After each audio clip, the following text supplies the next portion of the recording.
Hello everyone and welcome to Sunup. I'm Lyndall Stout. A lot of Oklahoma producers are wondering how the recent freeze impacted two of our state's important crops.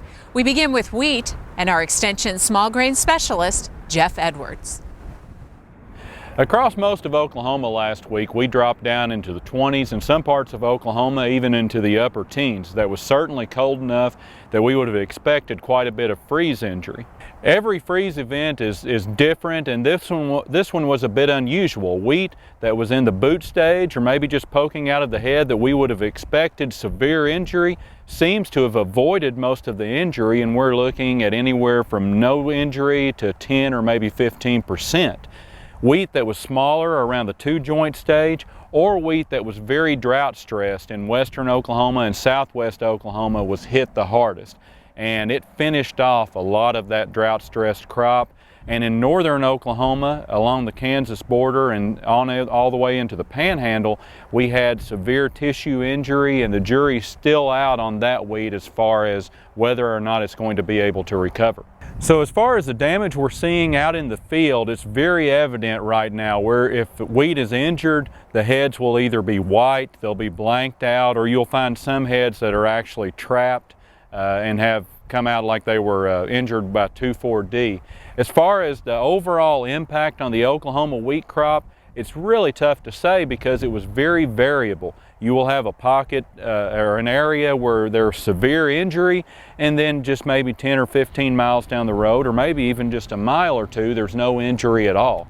So it's really hard to get a handle on how much impact it's going to have on the wheat crop as a whole. Of course, wheat isn't the only crop well on its way to harvest. To check on the popular oil seed, here's Oklahoma State University canola specialist Josh Bushong. Freeze definitely made an impact on the canola crop. Some guys were almost unscathed by it, and some were hit a little bit harder by it, especially low-lying areas where the frost really settled in.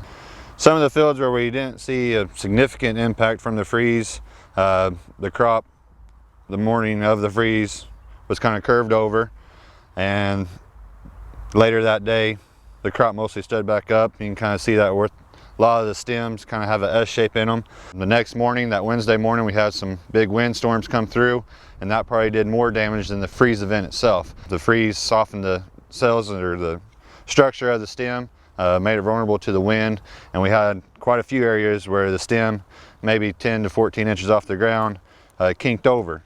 The plant, if it is kinked, will never upright again, but all the branches on that kink stem will right themselves and go growing back vertical. But for the most part, the raceme is usually the biggest component of the yield.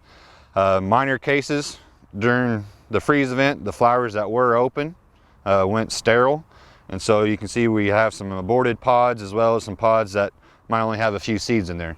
So those flowers that were open during the freeze event probably won't set any seeds, but the stuff before is still looking great, and the stuff after the freeze event is still looking pretty good.